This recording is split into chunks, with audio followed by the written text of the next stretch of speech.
Hey, hi, and hello. It's Dr. O, your favorite virtual coach.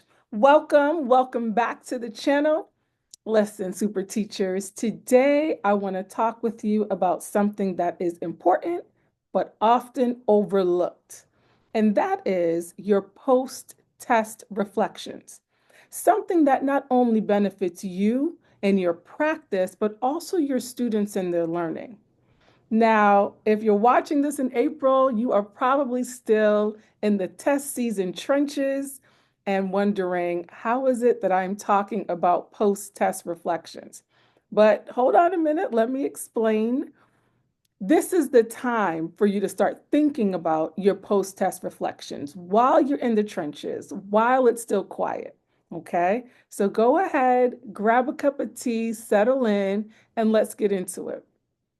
I have three talking points that I want to share with you. It's going to include some tools that you want to try in your classroom in case this is new to you. But if it's not new, go ahead and leave a comment for us and share with us how you help your students reflect on any test that they're taking, whether it's high stakes testing or the assessments that you're giving in your classroom throughout the school year. Let's talk about why post-test reflections are so important, okay? So, we are wanting to move our students away from being passive test takers and into a active learning mode. When we reflect on how things went, especially as it relates to an assessment, we are given the opportunity to be metacognitive. That is, we get an opportunity to think about our thinking, our emotions, and even, how we prepped for the thing that we're being asked to do, right? We want to make sure that our students have that opportunity to think about what went well and what could have been better. So I like to keep things simple. I'm all about keeping it simple, super teachers, okay? You might even check out my Kissed series. Check it out. It's on the channel. But yeah, I'm all about keeping it simple. So don't overcomplicate things, right? We're going to get into the structure.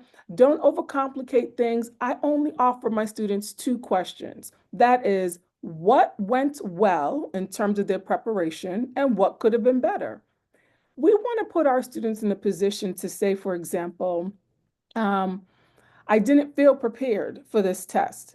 And I really wish that I would have paid attention to those strategies you were teaching us in class.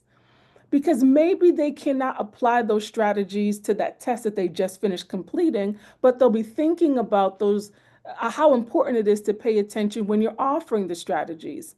For me, my experience has been when we moved from a paper and pencil state test to a computer-based state test, my students were not in the habit of being on a computer for a lot of things other than to like play games or kind of hang out on computers. And so when I introduced the platform to them, they struggled with paying attention. But in our post-test reflection, a student actually commented, I should have paid attention when you were helping us figure out how to navigate the system, because when I got into the test, it took me a while to remember or to figure out all the different tools that I could use to annotate. Okay, so we definitely want to give our students an opportunity to think about their preparation and what they can do differently or better next time. Let's go ahead and talk about the structure now. We're already keeping it simple. Again, I offer you two questions: what went well, what could have been better? And now in terms of the structure, you might offer your students a sentence starter. So let's say giving them two questions as a do now, you might write it on the board or give them a half slip of paper. And the two questions could be, um, during this test, I felt prepared when, or it could be something that I'll do differently in the future is, it could be those two questions that I already offered you. During this test, what went well is, and next time I'll try blank, okay? Keep it very simple. Again, I would say max two questions. You'll get enough information. Now, since what I'm suggesting as your first option, the two sentence starters, I'm thinking it's paper-based, you might also consider option two, giving your students a Google survey or making it digital. Making it digital is just easier for you because you'll be able to quickly scan through what your student responses are and highlight trends. You could also do this with paper and pencil, with the paper and pencil reflections, but it might make it easier for you if it's done digitally. And then the last option is for you to facilitate a student-centered discussion where you offer them those same two questions and you kind of step back and you have students engage in a student-to-student discussion where they have an opportunity to share both their struggles as well as the strategies that they use during the test and also what they're thinking about doing differently in the future or better in the future. Okay, so those are some of your options. The last thing I would say about that is when you are facilitating the student-centered discussion or the student-to-student discussion, yes, you are stepping back, but you do have two jobs. One is for you to be taking notes about what you hear because you're not getting a written reflection from them or a digital reflection from them. And then the second is to make sure that you're hearing from all students, or at least that all students have the opportunity to share with their peers, what went well and what could have gone better, or any strategies that they used during the test. Okay? Again, we are wanting to empower our students and have them understand that learning is a process, right? It's not a situation where I didn't do well, I didn't feel good about the test, and now I'm going to move on without thinking about how I might do better. We want to make sure that they understand that how they perform is in their control. And that's our job, making sure that they know that learning is a process that's in their control, whether it's asking for more support or asking their peers for the strategies that they use to do well on the test. Okay, let's move on. We covered why it's important. We've covered the structures that you might utilize. The last thing I want to talk with you about is the benefit to you as a classroom teacher. Now, as you are reviewing the data that you're collecting, whether it's written, digital, or through those discussions, you want to ask yourself a few questions. The first question might be, what were the impact of my instruction on my students' preparation for this test? So as you're listening in to these conversations or you're going through the data, you're looking at those trends and you're seeing for a state test or a high stakes standardized test, you're thinking about and reviewing what your students are sharing back with you as feedback about their level of preparation on whatever those topics were.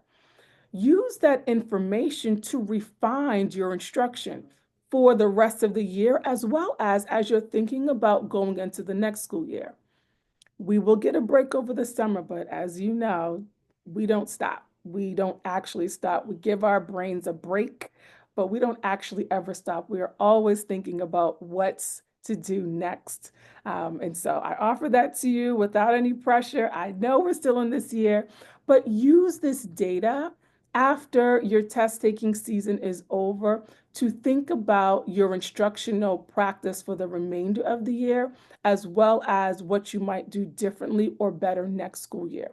That's with your curriculum instruction, as well as when you get into the test prep season, okay? Now, we are going to dive much deeper into the topic of reflecting as an instructional practice during the one-year virtual residency, which starts in August. Now, during this residency, the theme of this module is going to be how we make reflections a part of our practice. And the practice is actually that we're asking our students to reflect throughout the term, right? Throughout the school year, so that it never feels new or novel to them, but this is just a practice that they're always in, always thinking about how they can do things differently or better. We want to take them from feeling frustrated to feeling empowered, really being active in that learning process, because we know as adults that when we don't do things exactly how we expected, or wanted things to go, we do pause to think about how we might do things differently. We are probably, as adults, and especially in education, we're probably naturally reflective. This is a tool Is it a tool, a process, a thinking that we want to pass on to our students, okay?